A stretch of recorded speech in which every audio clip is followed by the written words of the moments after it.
Good afternoon, everyone. I am Ki-nam Kim, President of the National Academy of Engineering of Korea. It is my honor to speak at this venue and discuss future learning and technology with distinguished scholars and future leaders from all around the world. Today, at this session of technology and learning, I would like to share my personal experiences and thoughts on what will be needed to lead the fourth industrial revolution.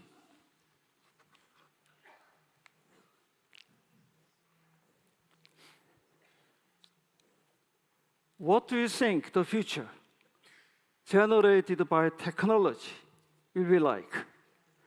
What do you think it will change in our lives? The potential changes in technology and our lives are well captured in this painting and the photo on this slide.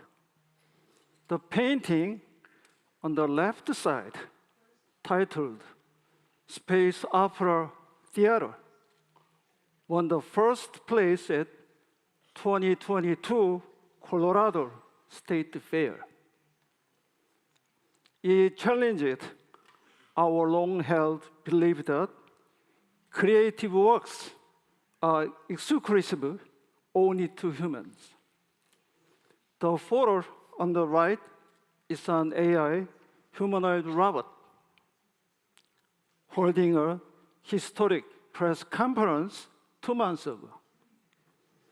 It was amazing to see a robot intelligently answering questions from reporters, even rolling its eyes and making faces.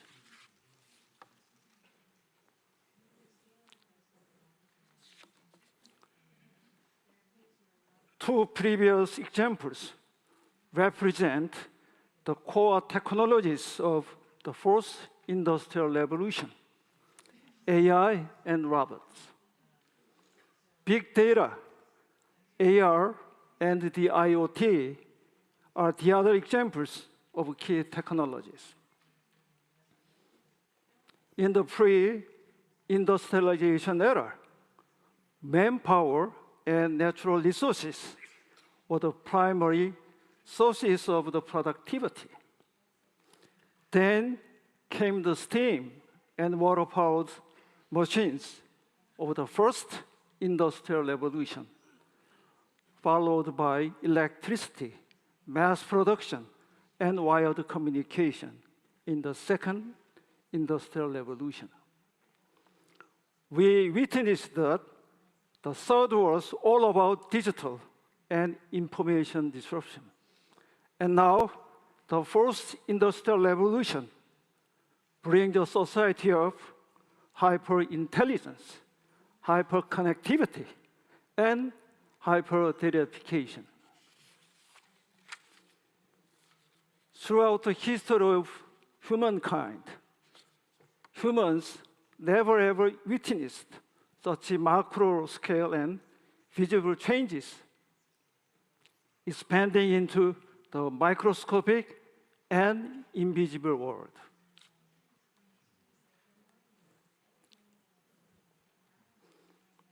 As technology and times change quickly, so does the talent that world needs. According to World Economic Forum, 2 critical capabilities required now and for the future are analytical thinking and creative thinking. The implication is that the power of human brain will still be of the key importance, even among ever-expanding technological capabilities.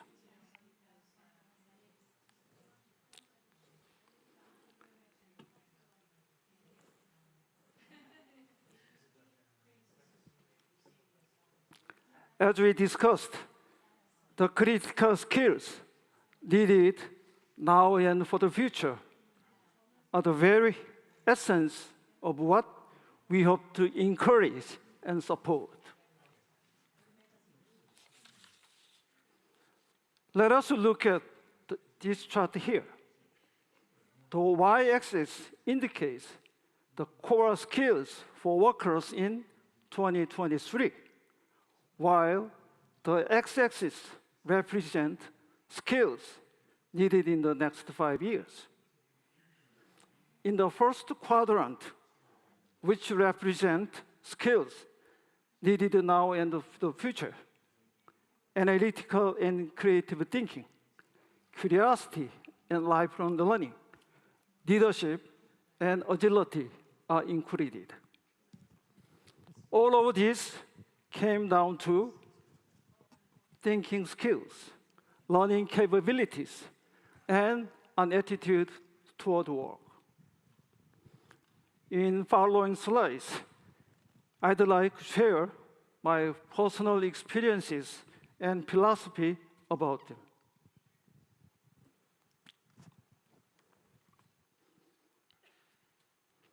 First, I believe that you should pursue self-innovation relentlessly to precisely understand and utilize technology.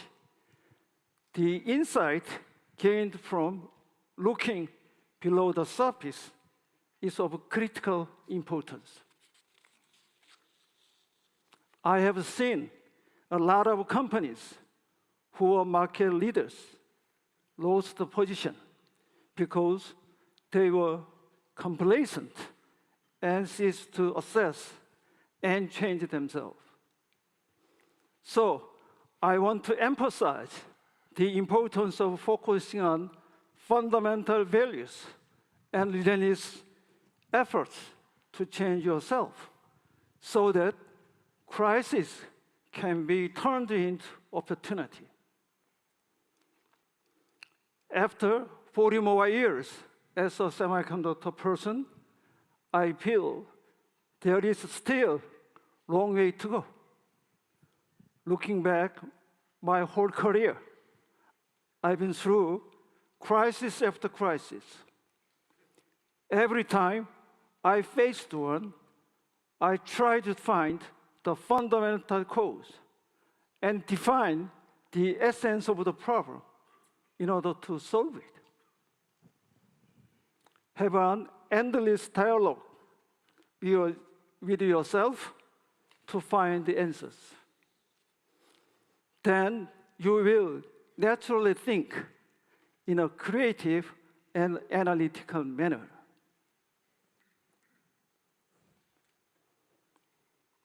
Second, never cease to learn new knowledge and technology. Being an expert is a process of giving your best in any circumstance, upping your skills and learning ceaselessly. Personally, I have the hope to be remembered as a semiconductor person, not just someone who spent his career in the industry, but who never stopped working, learning, and challenging both myself and those around me. To that end, I continue to spend time learning and keeping track of the latest papers and reports to always stay current and constantly learn. I understand many of you get information from digital media, but I'd like to recommend you try to use a traditional method, that is, an actual book. This is because research has found that reading a hard copy and trying to read between the lines enhances literacy and ability to think logically.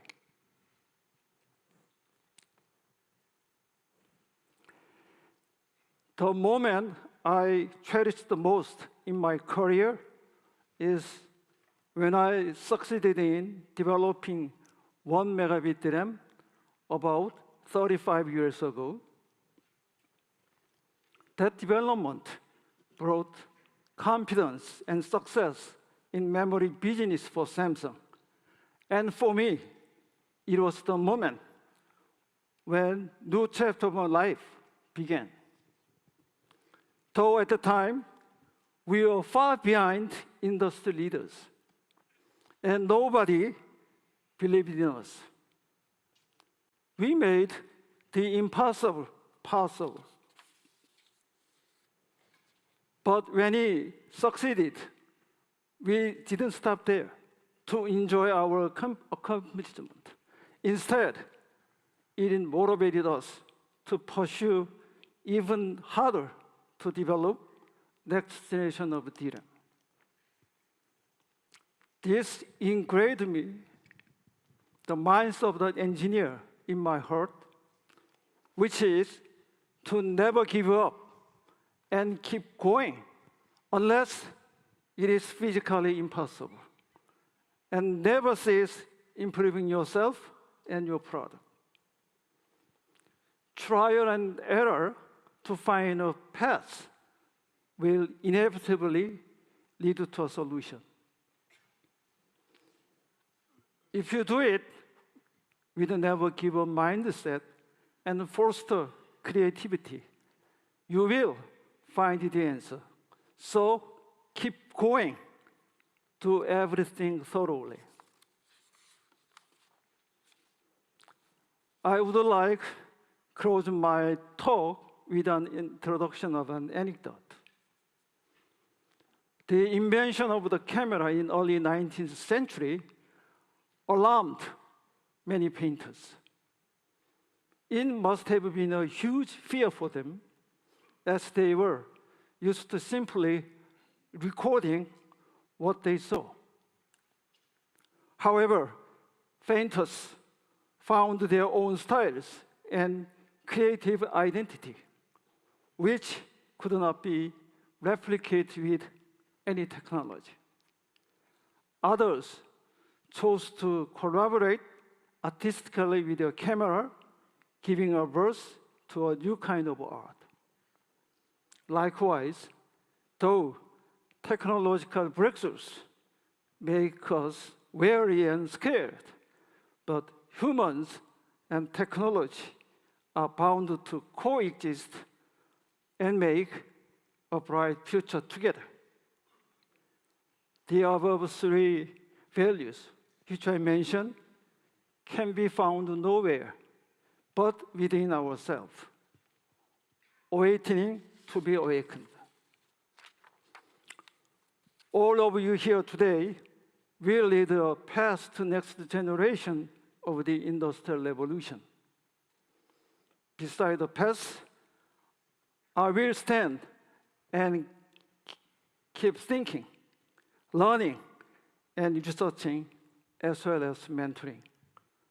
I wish all the best for you and your future. Thank you for your kind listening.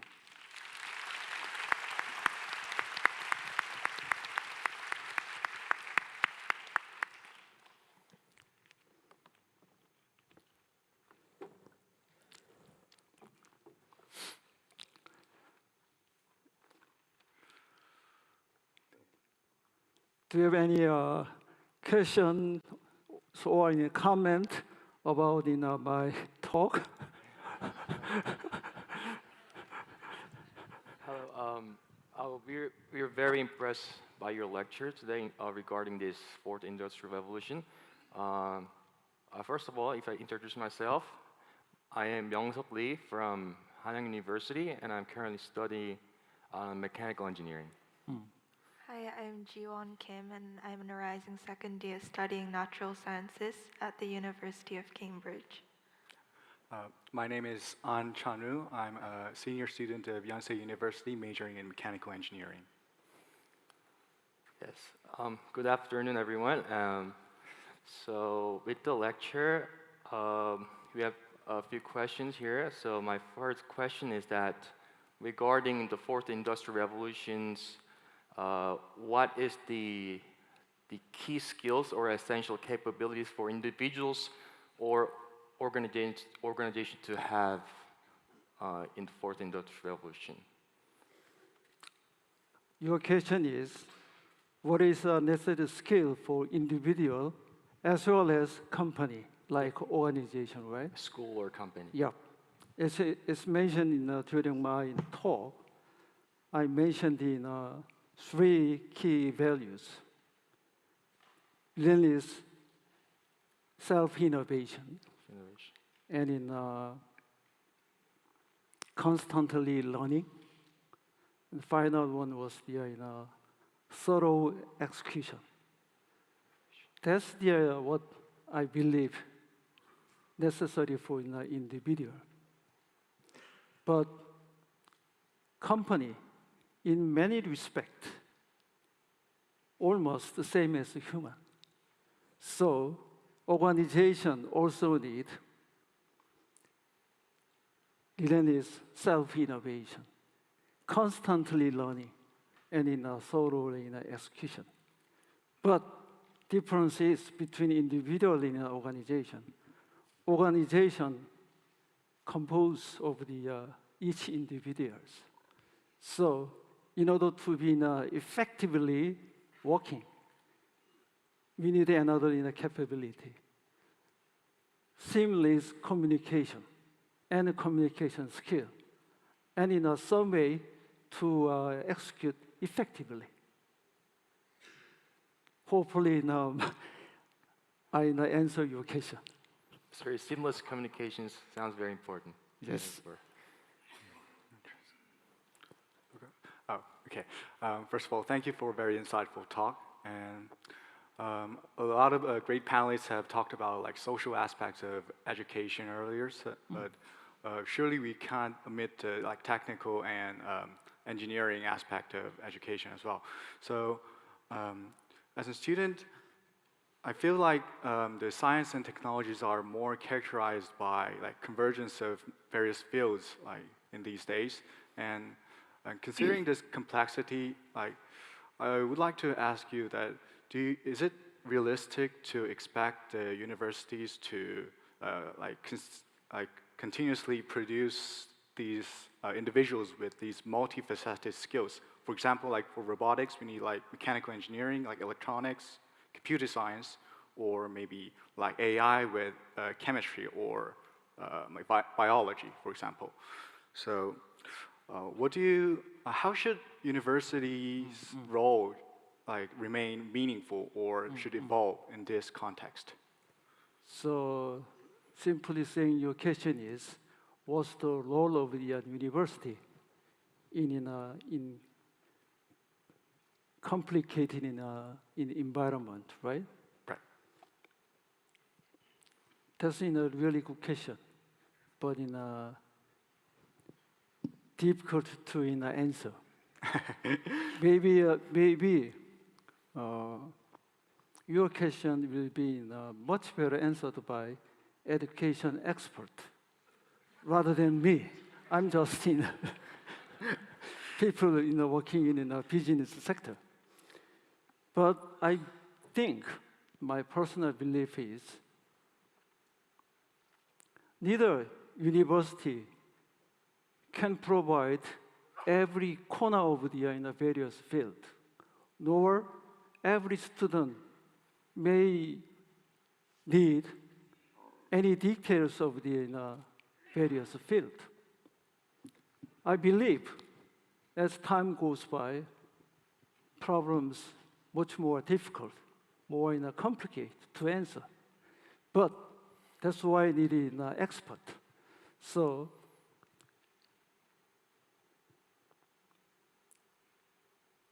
complexity that actually stems from the you said convolution of the in various fields. Maybe you can handle that kind of problem through kind of expert collaboration of the each field.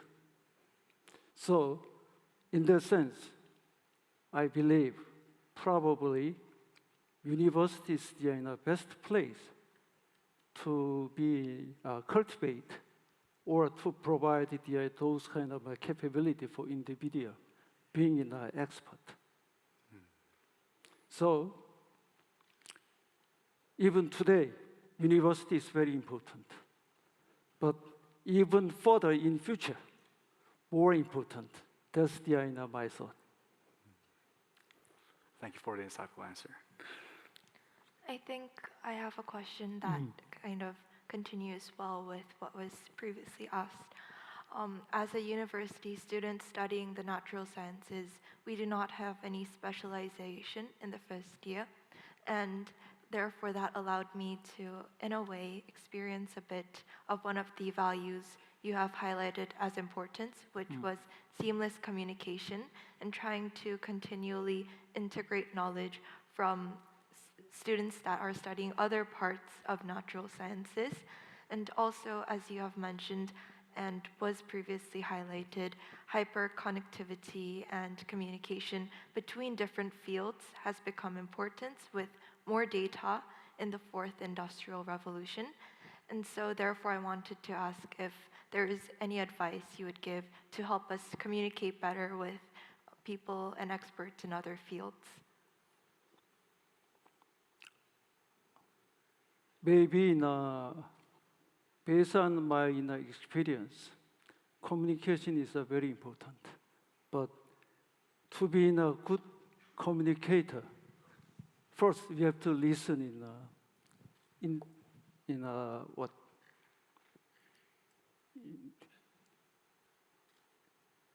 Korean word, in 경청.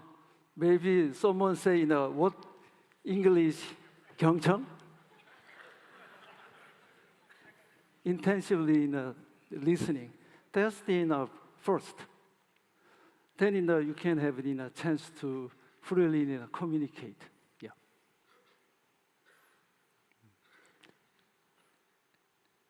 And that's one question. The other one is what?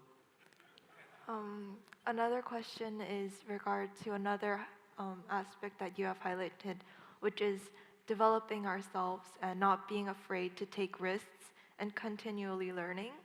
And so as you have experienced a lot of reaching out to other people in other fields and continuously having to learn even after graduating university or within a company. So I would like to ask if there is any tips or advice you would give us to starting learners to be able to have that passion and continually know how we can more effectively learn moving forward. One thing you hope to realize what's the difference in academia and industry. Academia sometimes problem is very stereotyped. Always students try to get 100% in a perfect answer. But industry, you don't have that kind of situation. So always we face new problems. New problems, maybe you can solve not 100% in the answer. Maybe sometimes 90% accuracy is okay. If you are much faster than your competitors. So in my experience, when problems comes, then I go back to basics. Basics normally provided by the basic science, physics, chemistry, mathematics. Using those tools, you can always expand your areas. Thank you. Thank you. We are always in 30 minutes, so you have to close this session. Thank you for listening.